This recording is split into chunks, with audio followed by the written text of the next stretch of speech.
Domla Marg'ilondan kelgan namozdan keyin tashqariga chiqdi. Bu yerda qora bolalar bilan futbollashyapti. Masjiddan chiqib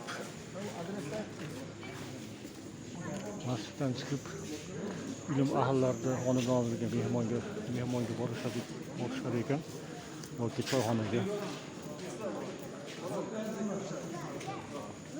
choyxonaga ilm ahillarni birini xonadoniga mehmonga bo'la olishyapti.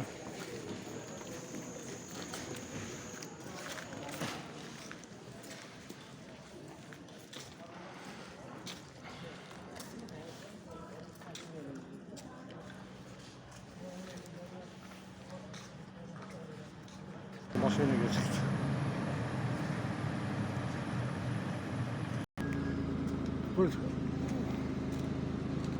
Mana shu mashinaga ketishyapti.